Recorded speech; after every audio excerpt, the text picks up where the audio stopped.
This is Channel 2 News, coverage you can count on. We are getting some snowmelt runoff, and that's actually probably a good thing considering the enormous snowpack we have up there. A record-breaking snowpack in the Sierra has left some experts worrying about the possibility of flooding once all that snow melts.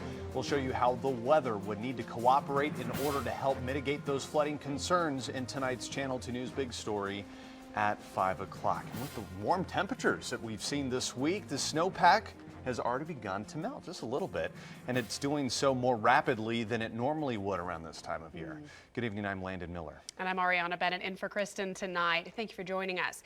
But we don't need to be worried about the faster snow melts, at least not yet.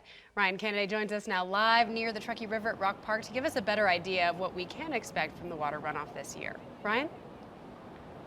Well, guys, if the weather stays warm like it is now, as we move into some of those early spring months, then that snowpack that you mentioned will continue to melt, and it's actually a good thing. It'll alleviate the speed and the size of some of the snow melt that is entered here into the Truckee River for later in the year when those days get longer and hotter. According to the National Weather Service, in order to avoid flooding from snowmelt in the Truckee River later this year, the early spring months would need enough warm weather to get rid of some of the Sierra snow before summer. A little bit less area to melt, so this can actually help mitigate our flooding a little bit by getting rid of some of the snow now. Fortunately, the snowmelt has already begun, but only at the lower elevations.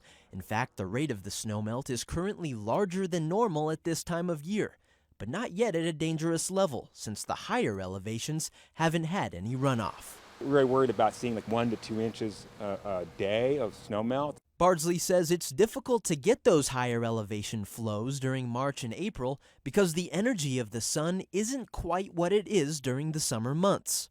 Sun angles aren't quite as high now as they will be in May and June when you can really melt snow very rapidly. But once the snow does begin to rapidly melt during summer, Bardsley says not even the vegetation will soak up some of the moisture because of how wet the landscape already is.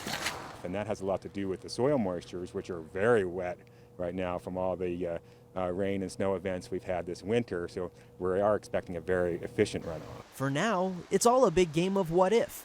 Bardsley says we won't have real answers about flood concerns until we see what the weather is like as we move closer into summer.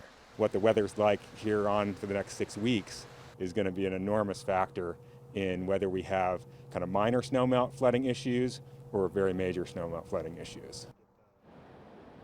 And the National Weather Service says that more precipitation can cause a problem too. Of course, more snow means adding on to that snowpack, which means more melt later on as we go into summer. And then rainfall can actually cause some of that snowpack to melt at an even faster rate, sending more water down to the Truckee.